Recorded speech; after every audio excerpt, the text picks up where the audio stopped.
If you get sick in America, this is what the Republicans want you to do. If you get sick, America, the Republican health care plan is this: die quickly.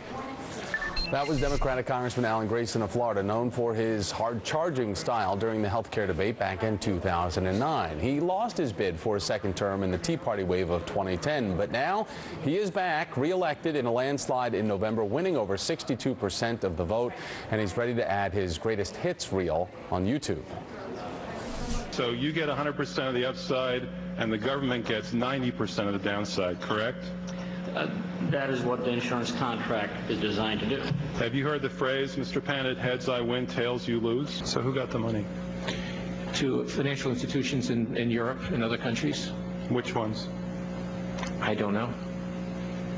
$500 billion and you don't know who got the money?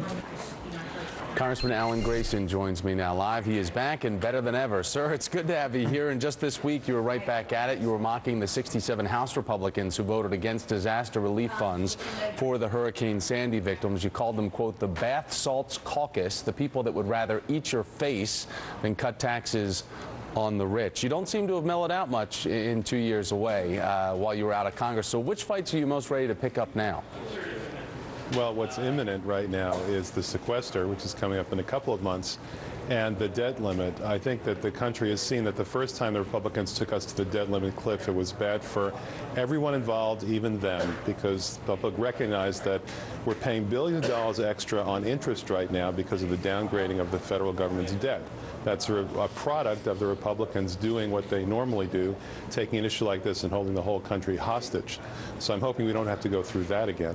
As you know, Senator Mitch McConnell has already refused, or has already not ruled out shutting the government down, or refused to rule it out, so to speak, so it leaves it open. But after the recent compromise to avoid the fiscal cliff, do you think that we are going to have to be dragged to the brink, and that this is the way it's going to play out every time, down to the wire, down to the last minute, and not that bipartisan compromise that people around the country are craving?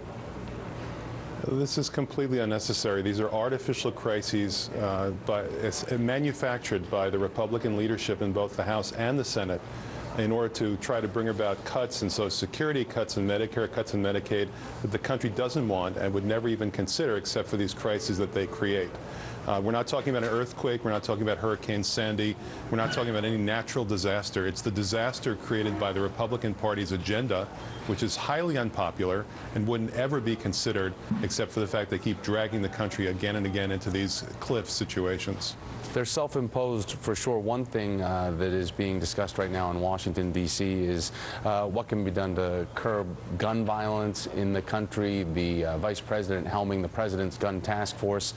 They're meeting again today, taking on Hollywood and the gaming industries. The one thing that has been discussed is potentially reestablishing the ban on assault weapons that lapsed in '04. Also banning large ammunition clips. And, of course, the increase in the federalized background checks here. What do you think is the easiest thing that can be done, most likely because we're going to be looking at this in incremental steps? What do you think is the easiest thing that can be done to get everybody on to step one?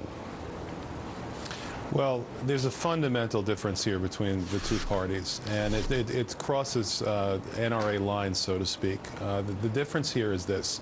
Over and over again, whether you're talking about guns, whether you're talking about employment, health care, any other problem that's facing the country, what the other side wants to do is very clear. It's nothing. As I pointed out 3 years ago, their health care plan is don't get sick, and if you do get sick, die quickly.